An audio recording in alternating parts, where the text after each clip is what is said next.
Welcome to beat the street. तो आज हम यहाँ पे करने वाले ओयो का आईपीओ रिव्यू। इस वीडियो में अपन ओयो के डीआरएचपी का एनालिसिस करके कंपनी के बिजनेस को समझेंगे, कंपनी के फिनेंशियल्स को देखेंगे, एनालाइज करेंगे, जानेंगे कंपनी का कोविड इम्पैक्ट कैसा रहा है और यहाँ पे ट्रेडिशनल बिजनेस से अलग कैसे है और कैसे एक स्टार्टअप को या फिर एक आईपीओ को एनालाइज किया जाता है। अगर आप हमारे चैनल पर पहली बार आ रहे हैं तो चैनल को ज़रूर सब्सक्राइब करें और बेल आइकन ज़रूर दबाएं। चलिए, अगर अपन देखें तो आप सभी को पता होगा ओयो काम क्या करता है। अगर अपन देखें तो बेसिकली टेक्नोलॉजी प्लेटफॉर्म है जहाँ पे होटल्स वगैरह को यहाँ पे लिस्ट किया जाता है और कस्टमर्स अपने होटल्स घूमने करने के लिए जब भी होटल्स पे जाते हैं तो वो यहाँ से बुक कर सकते हैं। एक सिंपल सोबर यहाँ पे इसका बिजनेस है, बेसिकली प्लेटफॉर्म बिजनेस है, प्लेटफॉर्म यहाँ पे बिजनेस मॉडल है। तो प्लेटफॉर्म कंपनीज का अभी ज़माना बहुत चल रहा है तो वो उस तरीके का काम है। ट्रैवल एंड टूरिज्म इंडस्ट्री इनकी मेन इंडस्ट्री है। उसके अंदर शॉर्ट स्टे अकोमोडेशन में काम करते हैं जो कि 1 महीने से कम का होता है। ये जो इंडस्ट्री है बेसिकली ये $1.9 ट्रिलियन हो जाएगी अगर आप देखोगे 2030 तक। करंट यहाँ पे जो साइज है $1.3 ट्रिलियन का है, मतलब 6.6% की CAGR ग्रोथ, जो कि बहुत बहुत कम है। अगर अपन कोई एक हाई ग्रोथ इंडस्ट्री की बात करें तो उसकी डेफिनेशन में बैठता भी नहीं है। उसके अलावा अगर अपन देखें तो ये किस तरीके के होटल्स को यहाँ पे टैप करती है, मतलब किस तरीके के होटल्स को टारगेट करती है। फ्रेगमेंटेड यानी जो मतलब बहुत ज़्यादा फैले हुए हैं, और उसके अलावा अनब्रांडेड, अंडर यूटिलाइज्ड और जिनके पास इतनी टेक्नोलॉजी नहीं है। छोटे छोटे जो होटल्स होते हैं ना वो इनके जो प्रमोटर्स है वो रितेश अग्रवाल और यहाँ पे सॉफ्ट बैंक का जो विजन फंड है वो है। इस आईपीओ का साइज 8,430 करोड़ रुपए रखा गया है, जो कि पेटीएम के आईपीओ के साइज से लगभग आधा है। 7,000 करोड़ पैसा कंपनी के पास जाएगा, 1,430 करोड़ पैसा सेलिंग शेयर होल्डर्स के पास जाएगा। और वहीं पे एक और इंपॉर्टेंट बात यह है कि रितेश अग्रवाल इस कंपनी के अंदर कोई अभी स्टेक नहीं बेच रहे हैं। इसमें से बोरिंग्स का पैसा यूज किया जाएगा 2,400 करोड़ रुपए के लिए, और कुछ यहाँ पे ऑर्गेनिक और इनऑर्गेनिक ग्रोथ भी की जाएगी 2,900 करोड़ रुपए से। ऑर्गेनिक ग्रोथ मतलब हो गया कंपनी के नए जो फ्यूचर ग्रोथ मार्केट है जैसे कि यूएस और चाइना। दूसरा यहाँ पे इनऑर्गेनिक ग्रोथ कैसे हो सकती है, एक्विजिशंस वगैरह कर सकते हैं। या फिर अगर अपन देखें जैसे कि कंपनी ने लास्ट कुछ सालों में यहाँ पे अगर अपन देखें 3 बड़े एक्विजिशन किए, जिसमें से एक सबसे बड़ा लेजर होटल्स का था, तो वो कुछ रहा है। उसके अलावा सेलिंग शेयर होल्डर्स जो है बेसिकली सॉफ्ट बैंक है वो 46% स्टेक रखता है, और वहीं पे अगर अपन रितेश अग्रवाल की बात करें तो वो 32% स्टेक रखता है। ओवरऑल जो प्रमोटर स्टेक है वो 94% है, और यहाँ पे किसी भी तरह की यहाँ पे उनकी होल्डिंग्स यहाँ पे प्लेज नहीं है। इसके अलावा कोई बड़े शेयर होल्डर्स है क्या, तो बेसिकली एयरबीएनबी है और यहाँ पे सिकोया कैपिटल फंड है। कंपनी की फिनेंशियल जो हालत है वो यहाँ पे कोविड के कारण बहुत ज़्यादा बुरी रही है। इसके पीछे मेजर रीज़न क्या रहा है, आपको पता ही है कि कोविड के कारण जो ट्रैवल रेस्ट्रिक्शंस रहे थे वो इंपॉर्टेंट यहाँ पे बुरी तरीके से हिट हो गए। नेटवर्थ देखिए तो आधी हो चुकी है पिछले साल से। वहीं पे जो अगर कंपनी के रेवेन्यू देखिए वो 1/4 के आसपास आ चुका है, मतलब अगर 1/3 हो गया है। वहीं पे इस कारण से कंपनी का बिजनेस कम होने के कारण से कंपनी के लॉसेस भी कम हुए हैं। बट 2020 में एकदम से लॉसेज यहाँ पे ना 6 टाइम्स से बढ़ गए थे। वहीं पे अगर अपन देखें कंपनी की टोटल बोरिंग्स भी लगातार बढ़ती आ रही, 949 मिलियन से बढ़ के 31,000 मिलियन हो चुकी है। टोटली यहाँ पे आप सभी को समझ में आ गया होगा कि कंपनी के ऊपर बहुत ज़्यादा यहाँ पे फिनेंशियल पे इम्पैक्ट है। इनके खिलाफ बहुत सारे लोगों ने यहाँ पे केस वगैरह भी दर्ज कर रखे हैं, जिसमें से अगर अपन देखें तो सबसे बड़ा जो केस है वो हॉस्टल ने यहाँ पे बुक कर रखा है। बट अपन उसके बारे में अभी बात नहीं करेंगे। बाकी वो रिस्क फैक्टर में अपन जरूर कवर करेंगे कि क्या क्या चीज़ें यहाँ पे प्रॉब्लमेटिक होती है। सबसे इंपॉर्टेंट बात यह है कि इंडस्ट्री एंड मार्केट डेटा जो होता है वो यहाँ पे ओयो स्पॉन्सर्ड है, मतलब रेड सीयर जो एक बेसिकली एनालिस्ट है उसको यहाँ पे कंपनी ने पैसे देकर एक रिपोर्ट बनवाई है। हो सकता है कुछ डेटा इस तरीके से प्रेजेंट किया जा रहा हो कि यहाँ पे अपने को लगे कि ओयो के हित में या फिर ओयो की तरफ बायस्ड है। बेसिकली यहाँ पे डिस्क्लेमर टाइप की चीजें हैं।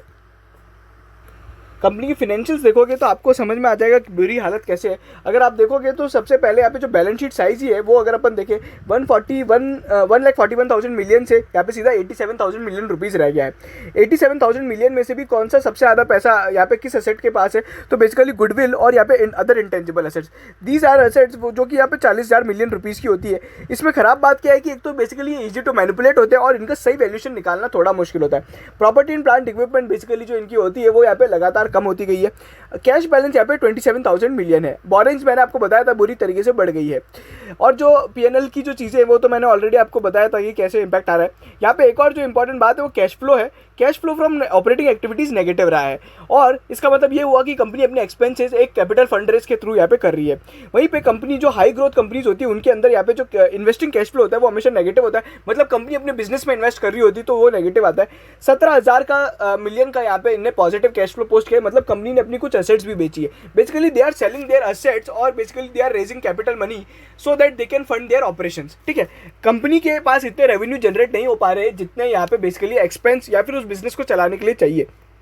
ठीक है। तो इस तरीके की चीज़ें।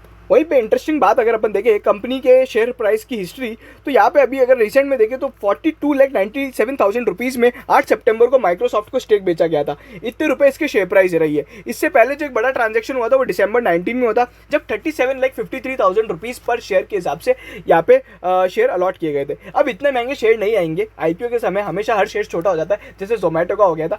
अभी हाल ही में कंपनी ने बोनस इशू करके इसको वैसे भी छोटा कर दिया है, और हो सकता है समय अभी जब तक ये आईपीओ अप्रूव हो सेबी द्वारा, तो ये क्या हो सकता है कि बेसिकली स्प्लिट वगैरह भी करते। तो इस तरीके से चीज़ें होती है। तो बिजनेस को थोड़ा डिटेल में समझने के लिए अपन यहाँ पे बेसिकली इनका मिशन जान लेते हैं। मिशन क्या है इनका? Basically full stack technology accommodation service provide करना अपने बिजनेस अपने पार्टनर्स को। दो तरह का यहाँ पे टेक्नोलॉजी इनकी दो सप्लाई, एक सप्लाई और डिमांड क्या है बेसिकली पैटर्न्स, मतलब यहाँ पे जो ओनर्स होटल्स वगैरह होते हैं और कस्टमर्स को यहाँ पे सर्विस देने का। ठीक है, अगर अपन देखें तो इसके कुछ की डिटेल्स क्या है। 1,57,000 होटल्स इनके प्लेटफॉर्म पे रजिस्टर्ड है। 105% टेक रेट का मतलब हुआ कि बेसिकली उनका जो 90 दिन के बाद उनका रेवेन्यू कितना बढ़ जाता है तो वो बताया गया है। 3 मंथ का पेबैक पीरियड रहता है। तो वो सारी चीज़ें हैं। Overall business asset light model है जिसके अंदर बहुत ज़्यादा टेक्निकल चीज़ें चाहिए होती है। बेसिकली अगर अपन देखें एआई या फिर मशीन लर्निंग वगैरह भी लगती है और उसी तरीके से जनरेट कर पाते हैं। 100 मिलियन ऐप डाउनलोड्स के साथ मोस्ट डाउनलोडेड ट्रैवल ऐप है इन द एशिया और थर्ड मोस्ट डाउनलोडेड है इन द वर्ल्ड। वहीं पे 77% जो बिजनेस होता है, जो लोग आते हैं वो रिपीट कस्टमर्स होते हैं। और उसके अलावा 13.7% कंपनी अपना बेसिकली पैसा यहाँ पे मार्केटिंग में लगाती है ओवरऑल रेवेन्यू का। ठीक है, इनकी कोर ग्रोथ मार्केट्स क्या है? India, Indonesia, Malaysia and Europe, यहाँ पे ये लोग ऑपरेट करते हैं। उसके अलावा फ्यूचर ग्रोथ मार्केट जैसे मैंने बोला चाइना और यूएसए है।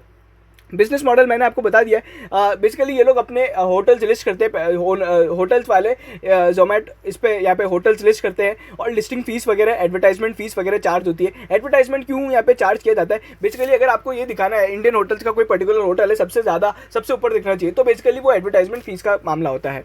उसके अलावा कोई भी होटल अगर आप बुक करते हो तो यहाँ पे कमीशन यहाँ पे ओयो को मिलता है।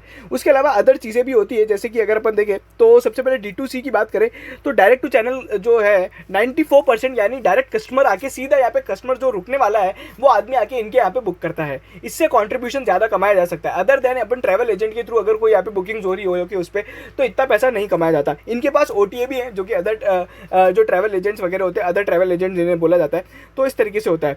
और वहीं पे 99% होटल्स के साथ इन लोग ने किसी भी तरह का कैपिटल यहाँ पे कमिटमेंट या फिर minimum guarantee, capital expenditure, investment वगैरह नहीं कर रखा है। जिनके साथ किया था उनके साथ बुरी तरीके से लोग फंस गए। मार्केटिंग अपॉर्चुनिटीज क्या है? वर्ल्ड में अगर अपन देखें 5 लाख होटल्स है, जिसमें से ये लोग 1,57,000 होटल्स पे काम करते हैं। कंपनी का ये दावा है कि 90% होटल्स हमारे जो कोर ग्रोथ मार्केट है 4 कंट्रीज में हम लोग वहाँ पे पहुंच चुके हैं। 35 कंट्रीज में हम ओवरऑल ऑपरेट करते हैं और सेकंड लार्जेस्ट फुटप्रिंट है हमारे पास यूरोप के अंदर। ठीक है, उसके बाद अगर अपन देखें आने वाले समय में कंपनी अपने फ्यूचर ग्रोथ मार्केट्स पे फोकस करने वाली है। इसके अलावा यहाँ पे कंपनी क्या बताना चाह रही है कि किस तरीके से हमारे जो पार्टनर्स हमारे साथ जुड़ने के बाद किस तरीके से उन्होंने अपना रेवेन्यू इंक्रीज़ किया है। ठीक है, तो वो यहाँ पे ये डेटा दिया गया है। उसके अलावा यहाँ पे जो की ऑफरिंग्स है इनकी basically revenue management, channel management, payment gateway, customer review का काम है। रेवेन्यू मैनेजमेंट में बेसिकली प्राइस स्कैनिंग और रेवेन्यू मैक्सिमाइजेशन के तरह की चीज़ें, बेसिकली किस तरीके से आप अपने होटल को आप बताइए, उस तरीके की सर्विस है ना। और ये ओवरऑल बहुत सारी सर्विस भी देते हैं जिसके बारे में बात करेंगे। अच्छा, कस्टमर्स में अगर अपन देखें तो यहाँ पे जो इंपॉर्टेंट बात क्या है, 9.2 मिलियन के साथ इनका एक ओयो विजार्ड करके लॉयल्टी प्रोग्राम है। वहीं पे 71% यहाँ पे बुकिंग्स आती है और वहीं से सबसे ज़्यादा इनका रेवेन्यू, रिपीट रेट वगैरह, और यहाँ पे 2x जो यहाँ पे बेसिकली रिपीट रेट है। और ओवरऑल जो GBV पर यानी ग्रॉस बुक वैल्यू पर कस्टमर है वो भी यहाँ पे 1.6 टाइम्स ज़्यादा है। तो इनका ये वाला जो पार्ट है ना लॉयल्टी प्रोग्राम वाला, ये बिजनेस काफ़ी अच्छा खासा है। ठीक है, उसके अलावा अगर आप देखोगे तो यहाँ पे कंपनी ने बताया कि किस तरीके से एक होटल का हमारे साथ बिजनेस बढ़ता गया। जो पहले हमारे साथ एक क्वार्टर में 100% का बिजनेस कर रहा था, 100 रुपये का कर रहा था, अब वो क्वार्टर 8 में हमारे साथ आके 125 रुपये का बिजनेस कर रहा है। इस बिजनेस के अंदर यहाँ पे ग्रोथ नहीं है। क्यों, कैसे पता पड़ता है? अगर आप देखोगे तो यहाँ पे जो आप देखोगे 90% ही रेवेन्यू कंपनी ने अभी तक अपने क्या बोलते हैं पुराने कस्टमर्स के साथ आ रहा है। 10% ही कोई नए कस्टमर आ रहे हैं। तो इससे पता पड़ रहा है कि यहाँ पे ग्रोथ बहुत कम है इस बिजनेस के अंदर, जैसे कि मैंने आपको CAGR ग्रोथ में ही बोला था। और कस्टमर रिटेंशन से पता पड़ रहा है कि यहाँ पे ओवरऑल कस्टमर भी इधर उधर चला जाता है। एक बार अगर आपने 100 रुपये का यहाँ पे बुकिंग करवाया, फिर आप किस तरीके से यहाँ पे अदर कस्टमर के पास जा रहे हो वो यहाँ पे कंपनी ने बताया है। अच्छा, इसके अलावा अगर अपन देखें तो बेसिकली ये एक और जो डेटा है वो ये क्या बताता है कि कैसे आना, ज़्यादा कस्टमर आते हैं तो ज़्यादा होटल्स आते हैं, ज़्यादा होटल्स आते हैं तो ज़्यादा हम लोग यहाँ पे रेवेन्यू जनरेट कर पाते हैं, रेवेन्यू ज़्यादा जनरेट होगा तो इस तरह के काम वापस करेंगे, मतलब कस्टमर एक्विजिशन और होटल एक्विजिशन पे और ज़्यादा फोकस करेंगे, ठीक है। उसके अलावा इन लोग ने सेम डे डिमांड और अफोर्डेबिलिटी पे बहुत ज़्यादा फोकस किया है। ये बेसिकली इनका यूनिट मैट्रिक्स है, यूनिट इकोनॉमिक्स जिसको बोलते हैं। 100 रुपये की अगर आप बुकिंग करते हो ओयो के प्लेटफॉर्म पे तो 66 रुपीज़ तो होटल ओनर को जाता है, 34 रुपीज़ इनका यहाँ पे शेयर होता है जो कि आप रेवेन्यू बोल सकते हो, 18 रुपीज़ इनका कॉन्ट्रीब्यूशन प्रॉफिट होता है। कॉन्ट्रीब्यूशन प्रॉफिट का मतलब हुआ बेसिकली कंपनी ने कितने रुपए अपने कमाए हैं, जिसका मतलब कॉन्ट्रीब्यूशन का प्रॉफिट का हुआ सेल्स माइनस अपना फिक्स्ड एक्सपेंस को छोड़ के, मतलब सेल्स माइनस वेरिएबल एक्सपेंस ही यहाँ पे अपना कॉन्ट्रीब्यूशन प्रॉफिट कहलाता है। It is not net profit, ना ही ये एबिटा प्रॉफिट है, ठीक है, जो कि अभी 18% ऑफ ग्रॉस बुक वैल्यू बन चुका है। पहले यहाँ पे जो हुआ करता था वो यहाँ पे 5% के आसपास हुआ करता था FY20 में। उसके अलावा यहाँ पे ट्रस्ट वगैरह तो ठीक है, वो सारी चीज़ों के ऊपर बात करिए। कोर ग्रोथ मार्केट और यहाँ पे जो ग्रोथ मार्केट्स हैं इनके, वो मैंने आपको वैसे भी बताए थे, उस तरीके से काम तो हो ही रहा है।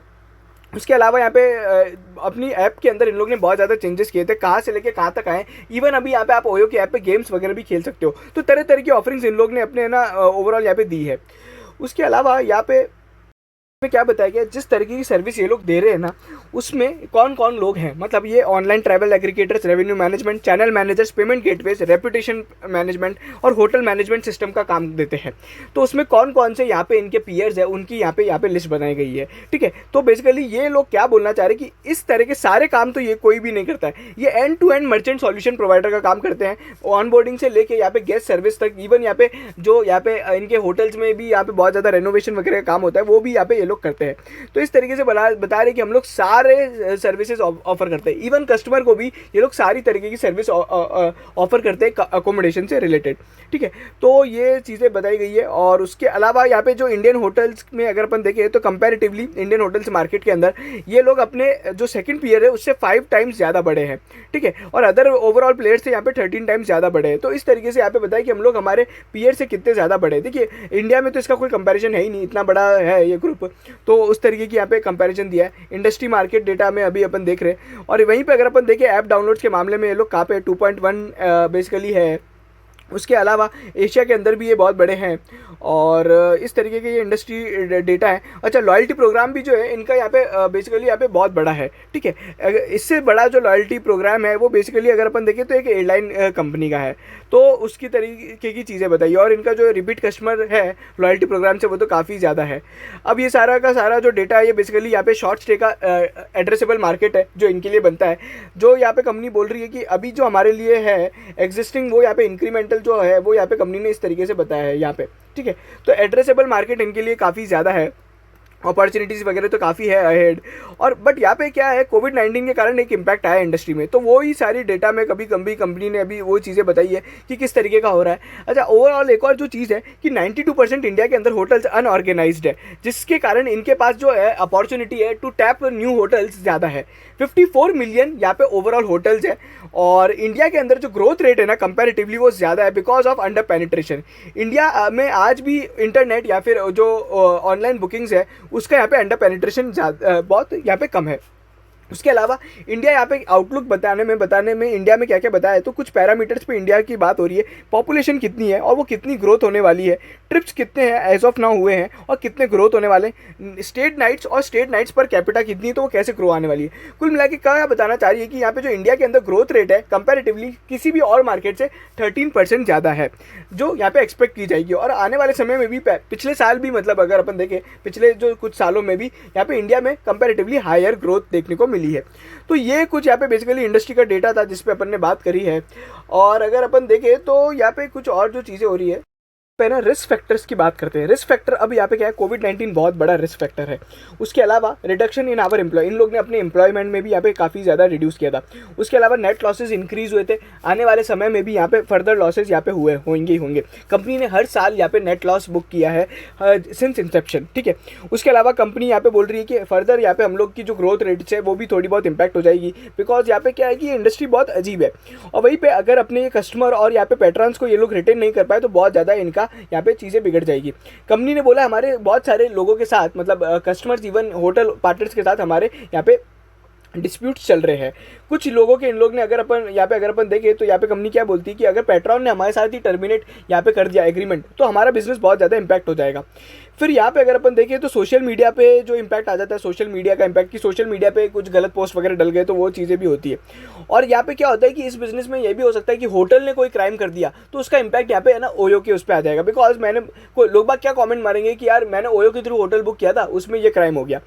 और उसके अलावा एक जो जॉस्टल के साथ एग्रीमेंट है, बेसिकली क्या हुआ था, जॉस्टल के साथ इन लोग ने एक यहाँ पे एग्रीमेंट किया था कि उनके कुछ बिजनेस को एक्वायर करने वाले हैं, बट वो बिजनेस है ना बेसिकली नॉन बाइंडिंग एग्रीमेंट था कि यहाँ पे करेंगे, ठीक है, बट यहाँ पे दोनों किसी पे गारंटी नहीं थी। अब वो क्या हुआ था, $1 मिलियन का बेसिकली नहीं वो जो एग्रीमेंट था वो तो हुआ नहीं, वो डील भी नहीं हुई। उसके कारण अब उन लोग ने क्या बोला, एक तो $1 मिलियन हमें पे करो या फिर आप 7% स्टेक आपकी कंपनी में दो। तो जॉस्टल ऐसा क्लेम मार रहा है। और ये जो बातें हैं ये 2015 की है। इन लोग ने कुछ बेसिकली यहाँ पे जो बिजनेस एक्वायर करने की बात हो रही थी वो यहाँ पे कर नहीं पाए। और अभी भी यहाँ पे कंपनी पे इस तरह के दावे लगाए जा रहे हैं कि इस तरीके के इसमें जो सुप्रीम कोर्ट ने अभी बोला है कि जो एग्रीमेंट हुआ था वो बाइंडिंग इन नेचर था, मतलब ओयो को वो बिजनेस खरीदना ही खरीदना था बिकॉज ये एग्रीमेंट हो चुका है। और अभी यहाँ पे एक और चीज़ जो बोली जा रही है कि उस नोटिस के हिसाब से जो अभी इन लोग ने यहाँ पे भेजा है कि जॉस्टल वालों ने, वो ये बोलता है कि आप अपनी शेयर होल्डिंग पैटर्न में कोई चेंज नहीं कर सकते जब तक आप हमें यहाँ पे या तो $1 मिलियन का पैसा नहीं दे सकते या फिर आप 7% स्टेक नहीं दे देते। अभी हाल ही फिलहाल में यहाँ पे दिल्ली हाई कोर्ट में इन लोग ने अपना केस फाइल कर रखा है और 7 अक्टूबर की उसकी हियरिंग थी और उसके बाद भी वापस बहुत सारी चीज़ें हो रही है। तो लगातार ये जो इशू है ये बहुत बड़ा है और इसके कारण हो सकता है कि यहाँ पे जॉस्टल के इस इशू के कारण यहाँ पे ओवरऑल यहाँ पे इनका IPO भी रुक जाए। उसके बाद अदर यहाँ पे रिस्क है इनके बिजनेस के अंदर जो कि एक नॉर्मल बेसिकली होती है। जैसे कि एक और जो रिस्क है, जो होटल एसोसिएशन वाले हैं इन लोग ने इनके ऊपर यहाँ पे बहुत सारी चीज़ें लगा रखी है कि हमारा एग्रीमेंट यहाँ पे है ना कभी यहाँ पे पूरा नहीं हुआ, हमें गारंटीड पेमेंट्स वगैरह नहीं मिले, तो वो सारी दावे भी लगा रखे हैं। तो होटल एसोसिएशन वाले भी इनके साथ परेशान है। फिर इनके बिजनेस में जो फ्रीक्वेंसी है वो बेसिकली डिफेक्ट, एरर और वल्नरेबिलिटी है। कभी कई जगह टेरर अटैक हो गया या फिर कोई इंडस्ट्री ने बैन कर दिया, कोई कंट्री ने इनका बैन कर दिया, तो वो सारे तरह तरह के यहाँ पे बेसिकली इनके पास वो है रिस्क है। जो एक नॉर्मल रिस्क होती है बिजनेस के अंदर वो सारी तो है ही। उसके अलावा भी कंपनी ने काफ़ी ज़्यादा लिखी है बट अपन उस पर ज़्यादा नहीं बोलेंगे। अच्छा, फंड यूटिलाइजेशन पे कंपनी बोल रही हो सकता है हम लोग किसी और तरीके से यूटिलाइज कर लें। और इनडेटनेस तो इनकी काफ़ी ज़्यादा है। अगर आप देखोगे जो कंपनी का डेट वगैरह ज़्यादा है तो वो सब चीज़ें पे अब बात करें जो अपन ऑलरेडी यहाँ पे बात कर चुके। तो इस तरीके की यहाँ पे कंपनी का यहाँ पे चिट्टा बिट्टा रहा है ओयो का। और ओवरऑल मेरे को ये जो बिज़नेस लगता है ये कंपैरेटिवली एक नेगेटिव बिजनेस है एज़ कम्पेयर टू अगर अपन अदर स्टार्टअप्स देखें। लाइक नज़ारा जब हम लोग ने 1500 रुपये पर कवर किया था और जोमेटो जब हम लोग ने 120 रुपीज़ पे कवर किया था। They are high growth companies. और इवन नाइका भी एक प्रॉफिटेबल वेंचर है। बट ओयो में बहुत ज़्यादा चीज़ें नेगेटिव है और बहुत ज़्यादा चीज़ें यहाँ पे है ना अजीब अजीब तरीके की, और इनके बिजनेस के अंदर आउटसाइड फैक्टर ज़्यादा इम्पैक्ट करते हैं। ठीक है, तो इसलिए मैं ये IPO को यहाँ पे कोई खास यहाँ पे रेटिंग नहीं दूंगा, ना ही इन्वेस्टमेंट एज अ स्टॉक बताऊंगा। बट यहाँ पे देखिए अपन हो सकता है कि यहाँ पे जब लिस्टिंग वगैरह हो तो हो सकता है कि IPO में लिस्टिंग गेन वगैरह मिलने के यहाँ पे चांसेस रहते हैं। वो डिपेंड करता है कंपनी की वैल्यूएशंस कैसी होंगी। बट वैल्यूएशन जिस तरीके की अभी यहाँ पे कंपनी ने पोस्ट करी है वो यहाँ पे स्टीप ही है। खराब बिजनेस के बाद भी कंपनी ने अपने 42 लाख रुपीज़ में शेयर बेचा है जो कि पिछले जो साल की वैल्यूएशन थी उससे ज़्यादा है। तो इस तरीके से यहाँ पे वैल्यूएशंस और फर्दर हाई होंगी और इसलिए मैं इसको यहाँ पे एज ए इन्वेस्टमेंट तो नहीं बोलता। बट यहाँ पे हो सकता है मार्केटिंग अपॉर्चुनिटीज़ के देखते हुए यहाँ पे हो सकता है या कुछ ऐसा बिजनेस लॉन्च कर दें जिसमें यहाँ पे एक अच्छी खासी अपॉर्चुनिटी डेवलप हो जाए तो अपन उसमें यहाँ पे फिर इन्वेस्ट करने का सोच सकते हैं। तो ये जनरली पूरा ओयो के बारे में था। अपन ने काफ़ी चीज़ें कवर कर ली है। Hope you like it. अगर आपको पसंद आए तो प्लीज़ प्लीज़ प्लीज़ इसे शेयर करें। बहुत मेहनत लगती है इसको कंप्लीट करने में, बनाने में, आपके तक पहुँचाने में। तो प्लीज़ चैनल को लाइक करें, सब्सक्राइब करें और शेयर करें ज़्यादा से ज़्यादा। Thank you so much.